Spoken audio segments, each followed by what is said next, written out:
शुभ धनतेरस। आइए धनतेरस की कथा सुनते हैं। कहा जाता है कि एक समय भगवान विष्णु पृथ्वी पर विचरण करने के लिए आए थे। तब उनकी पत्नी देवी लक्ष्मी जी ने उनसे आग्रह किया कि वे उनके साथ चलें। भगवान विष्णु ने कहा कि यदि मैं जो कहूँ तुम वही मानो तो मैं तुम्हें साथ ले जाऊंगा। लक्ष्मी जी ने सहमति दी और दोनों पृथ्वी पर आए। कुछ समय बाद भगवान विष्णु ने लक्ष्मी जी से कहा कि मैं अब दक्षिण दिशा की ओर जा रहा हूँ, तुम यहीं रुको और वहाँ मत जाना। परंतु लक्ष्मी जी का मन कौतूहल से भर गया कि आखिर दक्षिण दिशा में ऐसा क्या रहस्य है।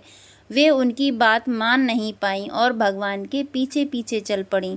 थोड़ी दूर चलने पर लक्ष्मी जी को एक सरसों का खेत दिखाई दिया, जहाँ सरसों के पीले फूल खूब खिले हुए थे। उनकी सुंदरता को देखकर वे मंत्रमुग्ध हो गईं और फूल तोड़कर अपने श्रृंगार में लगा लिए। फिर वे आगे बढ़ीं और एक गन्ने के खेत में पहुंचीं, जहां उन्होंने गन्ने तोड़कर रस चूसना शुरू कर दिया। तभी भगवान विष्णु वहां आए और उन्होंने लक्ष्मी जी को देखा तो नाराज होकर कहा, मैंने तुम्हें यहाँ आने से मना किया था, फिर भी तुमने मेरी बात नहीं मानी और चोरी कर डाली। इस अपराध के कारण तुम्हें इस किसान की 12 वर्ष तक सेवा करनी होगी। यह कहकर भगवान विष्णु क्षीर सागर चले गए। लक्ष्मी जी उस गरीब किसान के घर रहने लगीं। एक दिन उन्होंने किसान की पत्नी से कहा, तुम पहले स्नान करके मेरी बनाई हुई देवी लक्ष्मी जी की पूजा करो, उसके बाद रसोई बनाओ, तब जो भी तुम मांगोगी वह पूरा होगा। किसान की पत्नी ने वैसा ही किया।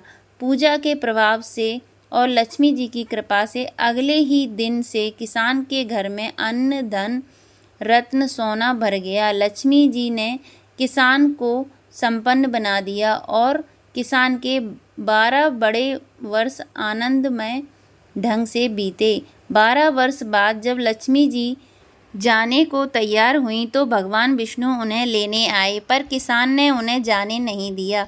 भगवान विष्णु ने कहा, इन्हें कोई भी रोक नहीं सकता, वे चंचल स्वभाव की हैं। तुम्हारे यहाँ 12 वर्ष से सेवा कर रही थी, उनका समय पूरा हो चुका है। लेकिन किसान ने हट नहीं छोड़ा और कहा कि वे लक्ष्मी जी को जाने नहीं देंगे। तब लक्ष्मी जी ने कहा, यदि तुम मुझे रोकना चाहते हो तो मेरी बात मानो। कल तेरस है, उस दिन तुम अपने घर को अच्छी तरह से साफ करो, रात्रि में घी का दीपक जलाओ और शाम को मेरा पूजन करो। साथ ही एक तांबे के कलश में रुपए रखो, मैं उसी कलश में निवास करूंगी। पूजा के समय मैं तुम्हें दिखाई नहीं दूंगी, पर इस एक दिन की पूजा से मैं पूरे साल तुम्हारे घर में रहूंगी। लक्ष्मी जी के इस आदेश के बाद दीपकों की रोशनी पूरे घर में फैल गई। किसान ने जैसा कहा वैसा ही किया और उस दिन की पूजा के बाद उनका घर धन धान्य से भर गया।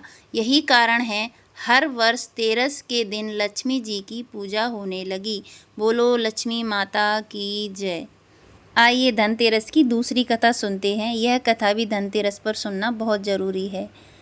विष्णु पुराण और भागवत पुराण के अनुसार एक बार देवताओं और असुरों के बीच अमृत प्राप्ति की होड़ मची। अमृत पाने के लिए भगवान विष्णु के सुझाव पर देवता और असुर मिलकर समुद्र मंथन करने का निर्णय लिया। इस मंथन में मंदराचल पर्वत को मथानी और वासुकी नाग को रस्सी के रूप में उपयोग किया गया। भगवान विष्णु ने कच्छप का अवतार लेकर मंदराचल पर्वत को अपनी पीठ पर स्थिर रखा, जिससे मंथन की प्रक्रिया बिना किसी बाधा के चल सके। जैसे जैसे समुद्र मंथन होता गया, क्षीर सागर से कई दिव्य रत्न और वस्तुएं प्रकट होने लगीं, जिनमें कामधेनु गाय, उच्च श्रवा घोड़ा, ऐरावत हाथी, पारिजात वृक्ष और देवी लक्ष्मी शामिल थी। लेकिन मंथन के अंतिम चरण में एक अद्भुत घटना हुई। समुद्र से एक दिव्य पुरुष प्रकट हुए, जिनके हाथों में अमृत से भरा स्वर्ण कलश था। ये थे धन्वंतरी, जिन्हें भगवान विष्णु का अवतार माना जाता है। धन्वंतरी के साथ ही आयुर्वेद का ज्ञान भी प्रकट हुआ, जो मानव जीवन के लिए स्वास्थ्य और दीर्घायु का वरदान साबित हुआ।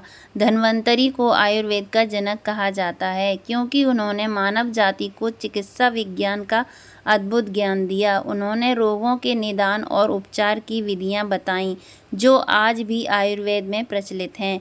उन्हें ग्रंथों में औषधियों, जड़ी बूटियों और प्राकृतिक उपचारों का विस्तृत विवरण मिलता है। धनतेरस का पर्व कार्तिक मास की कृष्ण पक्ष की त्रयोदशी तिथि को मनाया जाता है, जो धन्वंतरि के प्रकट होने का विशेष दिन माना जाता है। इस दिन लोग धन्वंतरि की पूजा करते हैं और उनके आशीर्वाद से स्वास्थ्य, धन और समृद्धि की कामना करते हैं। मान्यता है कि धनतेरस के दिन खरीदारी करने से घर में समृद्धि आती है और धन्वंतरि की कृपा बनी रहती है।